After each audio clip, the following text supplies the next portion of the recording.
Hi and welcome back. This is our second lab exercise where we're going to do a little network experiment. Now to do this, I'm going to use a program called GNS3, which is a wonderful network emulation environment. Let's take a look here. Here it is. So there's the lab exercise. We've got three routers connected together on a switch. Now this is GNS3. There's going to be some information on GNS3 in a link. Please, if you're interested in doing this for yourself to learn protocols or to create network diagrams and so forth, this is a wonderful tool. We've been using it for about 10 years.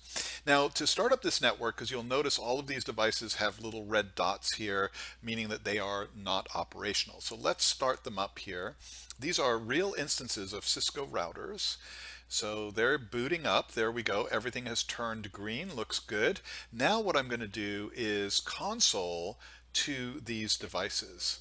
Okay, so this is a terminal emulation program basically, and we have a tab here for each of the devices, and you can see they've been booting up and everything looks really good. But let's check on this.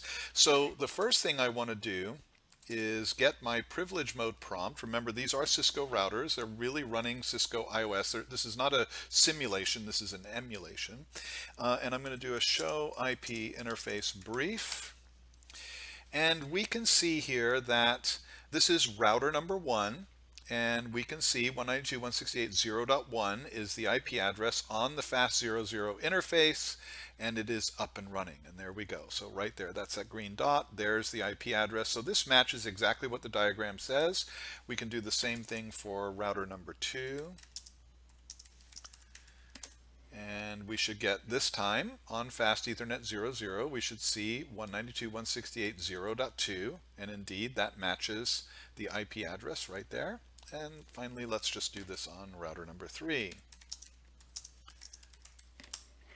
Okay, perfect. And there is the 192.168.0.3 address, and that matches as well. So excellent. Okay, network looks like it is perfect. Now, what we're going to do here is let's go from router number 3 and let's try to ping this interface on router number 1. So we're going to ping 192.168.0.1. Let's see what happens here. So ping 192.168.0.1. So this is just an echo reply request, and it's going to send 5. Now, very interesting what's happened here. We can see that the first echo reply did not get received. It timed out. And then we got 4 in a row. Okay, so the success rate here says 80%, 4 out of 5. Okay, what happened on this first one? The answer is that this system did not know what MAC address to use. So what it did was it sent an ARP to resolve that IP address and get the MAC, put it in its ARP cache, and then of course the rest of the echo reply requests occurred. Now we can do this again. Let's use router number 2 this time, but before we actually do anything, I am going to start a capture on this interface right here. Okay, so we're going to get Wireshark pop up, and it is now capturing on this interface. Now what I'm going to do is I'm going to filter for ARP messages. So I'm just looking for ARP messages now that exist on that interface right here. Okay. All right, perfect. So let's now go to router number 2, and we're going to do the same exact ping 192.168.0.1. And as we saw before, the first one fails and then the rest work properly. If you noticed in the background here, let's go and bring this to the foreground, you'll notice that there was a pair of ARP messages. The first message here is from 0002, which is indeed this device, router number 2, there's its MAC address, sending to the broadcast, and it sent an ARP request.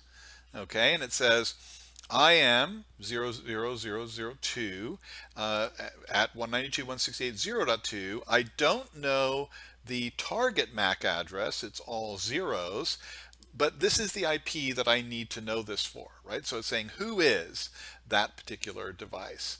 Okay, perfect. So what we see happening here is that ARP request goes out, followed immediately by an ARP reply about 10 milliseconds later.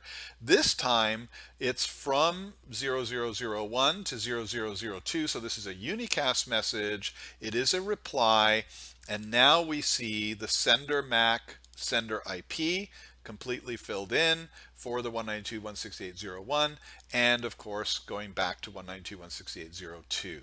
So very, very cool. That is perfect. And once that occurred, it took, as we see here, about 10 milliseconds. Once that occurred, the rest of the echo requests and replies worked perfectly. Okay, so that's a perfect example, albeit very simple. It's a perfect example of exactly how this process works, and we see this in a network environment. And that, in this case, we just used routers. These could have been end user devices. They would do the exact same thing on that local area network. So, oh, one more thing before we go.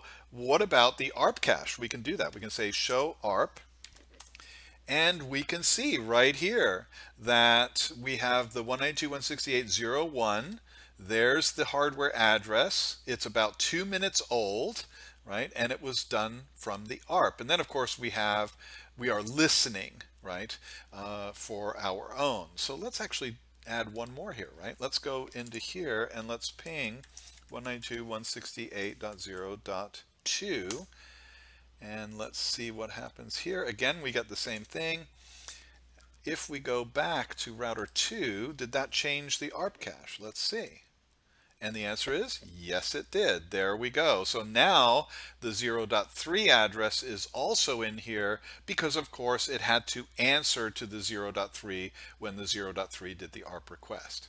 So pretty cool. I hope this explains it and illustrates exactly what we talked about in the lesson. Thanks for watching.